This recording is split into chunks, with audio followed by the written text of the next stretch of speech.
Hello everyone, it's BookFika. I guess the pilot episode of BookFika, the 01. I'm Daria and I've recently read the book by Liz Nugent that is called The Strange Sally Diamond, and the book just knocked me out, and I really want to share what I think about it. Because it's a BookFika, I have coffee with me, and this coffee is really black, and it is not only because I usually drink really black coffee, but it is also because the book is pretty dark and pretty heavy. I will divide this video into two parts. First part is for those who haven't read the book yet and looking for some book reviews and to decide whether to pick this book to read or not. In the first part there will be no spoilers. I will try to avoid it, and I will do. And in this part I will share my impressions, but the second part is for those who have already read the book, who know all the plot,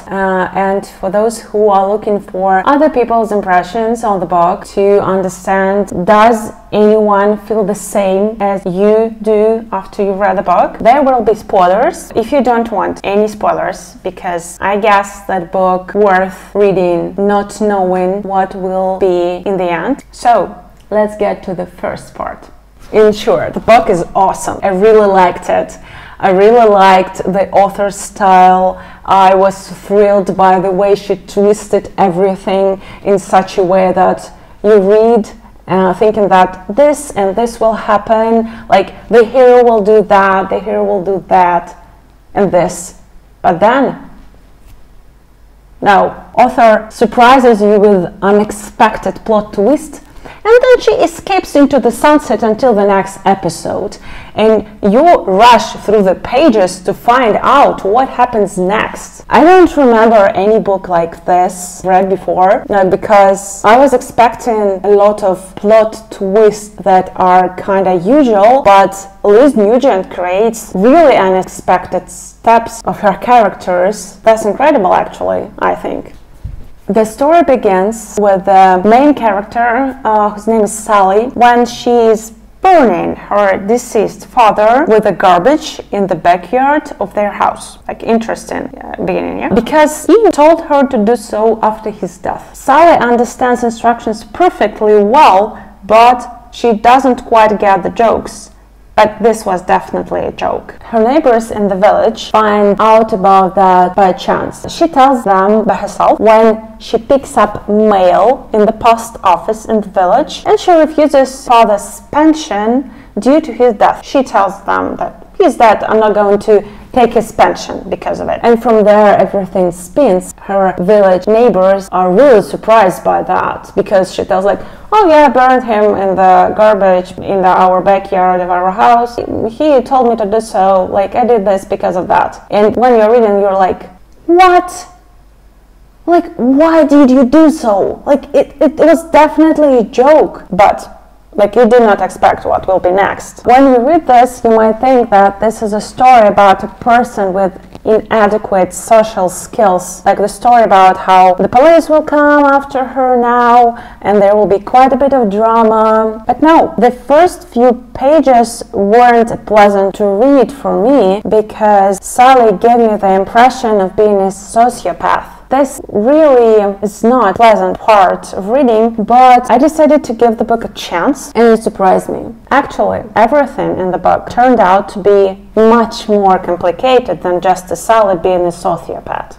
Nope. The author reveals the characters well. They are not just cardboard cutouts, not stereotypical, not cliched. They are not black and white, like at all. Liz Nugent doesn't write much about their appearance, and actually I think that we do not need that here. There were just a couple of lines about how Sally looked like, and like we really do not need it here, because the story is much deeper. Appearance doesn't matter here at all. This is why I guess Liz Nugent decided not to put much attention to it. Like, the characters and their actions are pretty enough to have the complete picture. I think that I could recommend that book, but not to everyone, absolutely. I feel like it lacks a huge trigger warning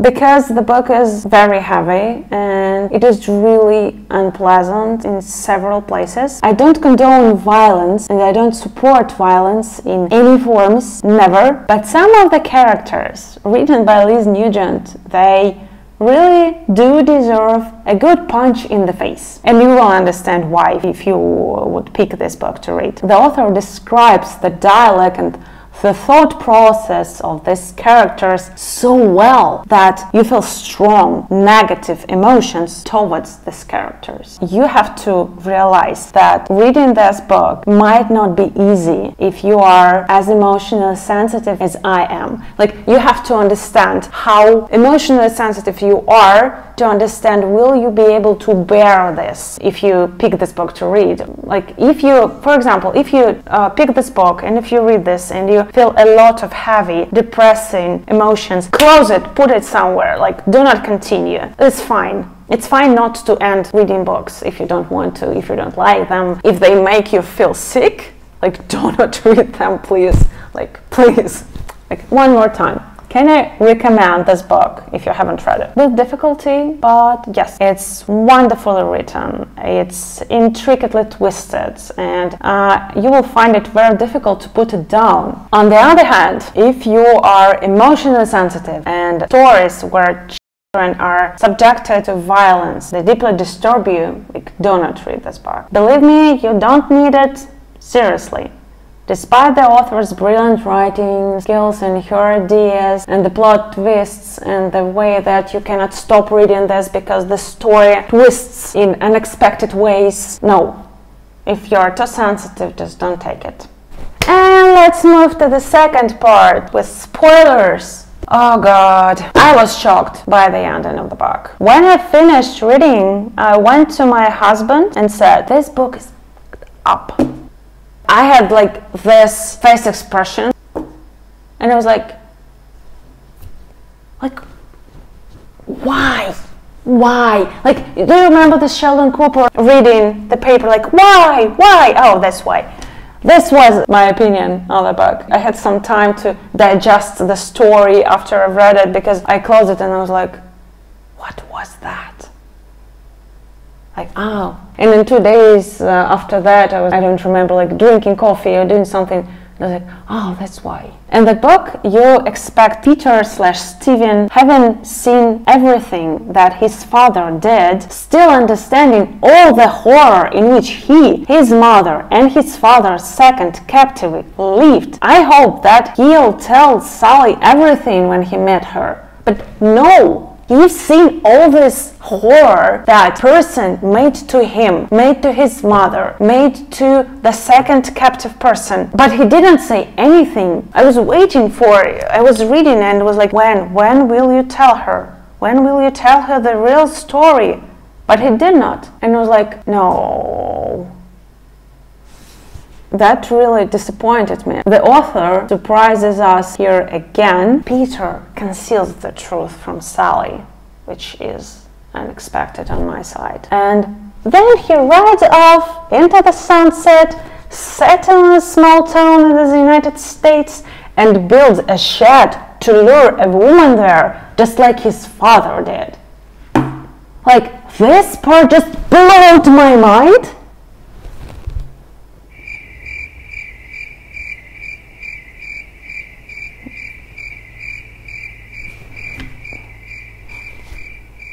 Can you imagine my horror when I've read this? I guess you can. He justifies himself only by saying that he is not a monster like his father because he wants to catch an adult woman. What's the difference? Both of them are people. Both of them are human. They are alive. They want to live free. What? Like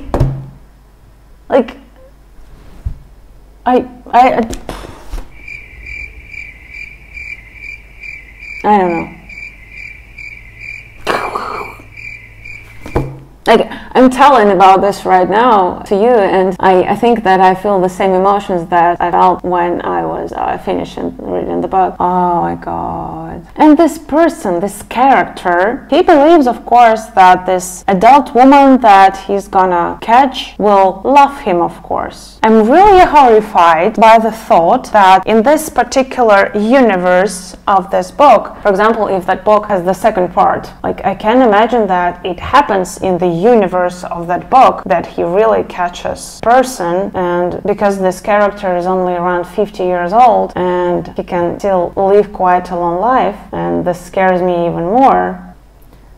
I have to say that this book is not just very good written, but I think it's important to speak about such topics despite the fact that they are not pleasant, they are really hard to digest, they are really hard to speak about, they are really hard to read, but it's really important to spread awareness about that, because I think it's still a problem in today's world. And coming back to Sally, it's a pity that after spending 2 years in therapy, she definitely did quite well during these 2 years, and she was working on her problems and her issues, but in the end of the book she regresses, and that's really sad actually. It looks like Nugent seems to be telling us, do not hope stories like this do not have happy ending. I hope that it did not what she wanted to tell us, but it really looked like this. I still hope that everything worked out for Sally in the very end of her story. She is a really complex character, absolutely not a bad one. She seemed to try really hard to become a part of society, and she even seemed to enjoy it, and she definitely had some success in it. But of course, the broken piano and the hysteria work towards the end of the book indicate that things aren't going very well. But what if?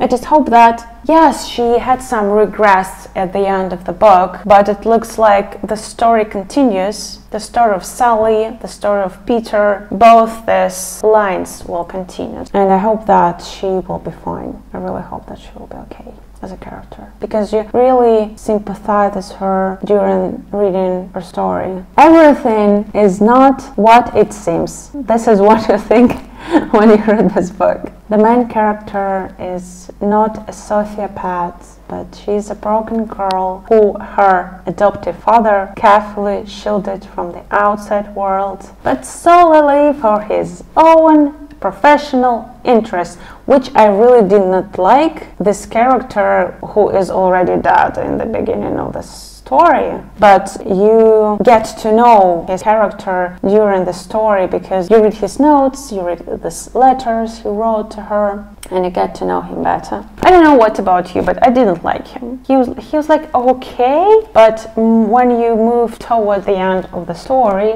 you understand that he's not a really good person. Actually, Peter turns out to be a disgusting fool in the end, just as much as his father raised him. He also quite a broken boy, but he chose the different path than Sally. He chose the path of a monster, and I cannot support this. Because no, like I cannot support violence. I cannot support justifying yourself making bad things just because you're broken. No, a lot of broken people do not become monsters. I guess for Peter, there was a chance for redemption if he had let Lindy go, but the author let us know, like, forget it. The story won't end well, and you will draw even worse conclusions in your head while reading it. And in conclusion, what is my honest opinion of the whole book? It's brilliantly done. I will probably not reread it, but nothing has captivated me like this story in a long time. It was actually really difficult to put the book down because of the plot twists. I was like reading thinking that the next step will be this and this, but Liz Nugent says, nope. The next step will be that and that. And I was like, what? I want to know what happens next. So I continue reading. And this is the way she captivates the attention of her readers. This is actually really cool. If you have read this book, please share your opinion in the comments below. Maybe you agree with me, maybe you disagree with me, maybe on your opinion I understood something not correctly. Please share your opinion in the comments below. I'm really interested in it. That's everything for today. This is the end of our pilot BookFika.